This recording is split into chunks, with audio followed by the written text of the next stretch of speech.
that we fell in love at a Target. To add to our lore, we have had nachos on more of our dates than any other food. It's a food that we both loved, and when we went low carb, no grain, we both really missed it. For this date night, we are making the ultimate loaded Q-chips. Or, as I like to call them, Keto Nachos. Either way, we put the recipe in the description. Let's get into it. My favorite type of nachos is shrimp nachos. I like meat. Since we're working together on this one, we decided to do a 3-meat trio. Yeah, that's right. And we are using 3 kinds of meat. That's right. Steak, chicken, and scrimps. No, absolutely not. Huh? Shrimp. I say scrimps. Shrimp.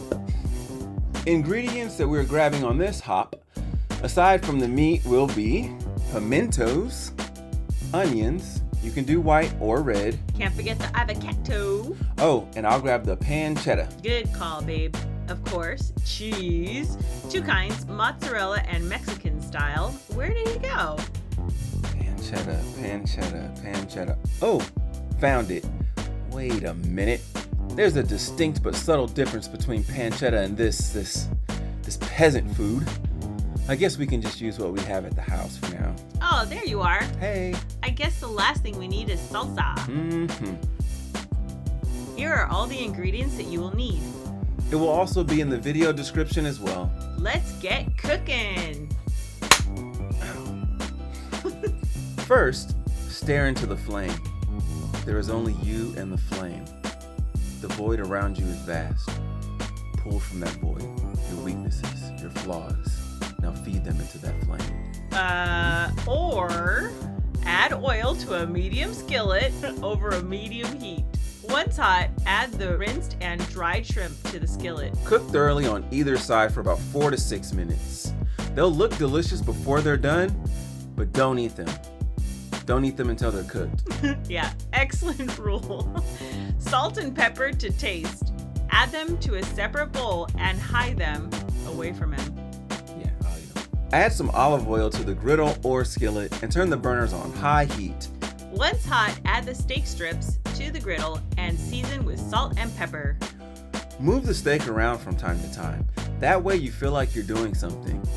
And if someone walks in and asks for anything, just shrug your shoulders without looking away from the meat.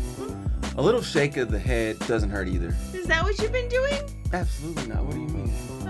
Shocked. Cook for about 4 to 7 minutes or until the meat is cooked through. Then add to a bowl and literally hide it from me or there won't be any left for the nachos. True. That's happened before. Ah, yes, chicken. It's the Prius of the meat community. Huh? After cutting into strips, put more oil in the skillet. And once hot, add the meat. Then salt and pepper to your desired taste. That means taste.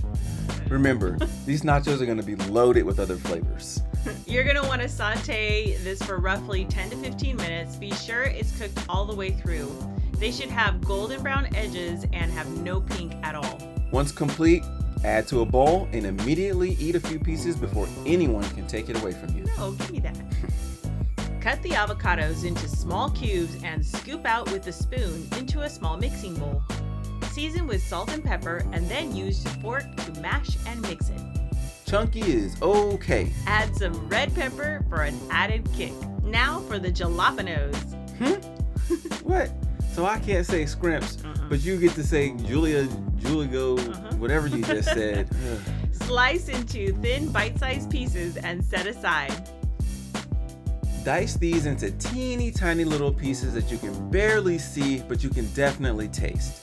Then say scrimp. Scrimp. Say it several times if you want to. Place in these glass bowls. If you don't have these, press pause and do a quick Target hop and go get some. We'll wait. Rip open the bag of mozzarella to ensure you can't reseal it.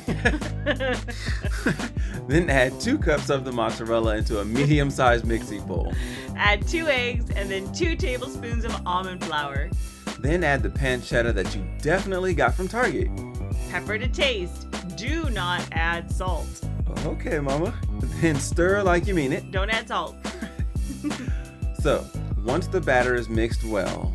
Before that, be sure the quesadilla maker is plugged in. Why are you looking at me? You know why. Okay, look.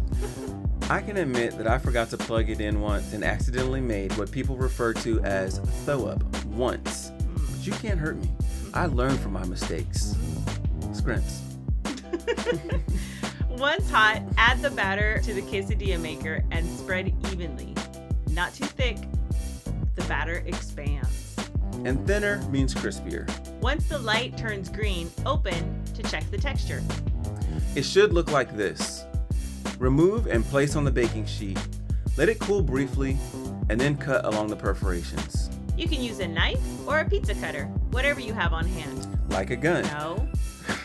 Be sure to trim off the excess cheese and let me try it to make sure it's not poisoned. Oh boy.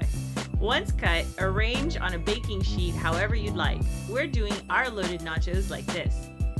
Once you have all of your ingredients back out, you're ready to start plating. Add the meats, avocado, sour cream, Salsa, pimentos, which are important, red onions. then jalapenos. No. You didn't like that? Is this how I've been making people feel? They should look something like this. Lastly, sprinkle with some of the Mexican cheese blend and then place the tray in the oven for 3 to 5 minutes at 450 degrees or until the cheese is melty. These look amazing. This is what teamwork gets us. Yeah, I'm excited to eat this. Cheers, baby. Cheers. Your Q-chips are a winner. They really hold up, delicious and extra cheesy. All the goodness of nachos without the carbs and grains. Thanks, babe. Each fancy nacho is full of flavor and super delicious. Thanks for cooking with us tonight.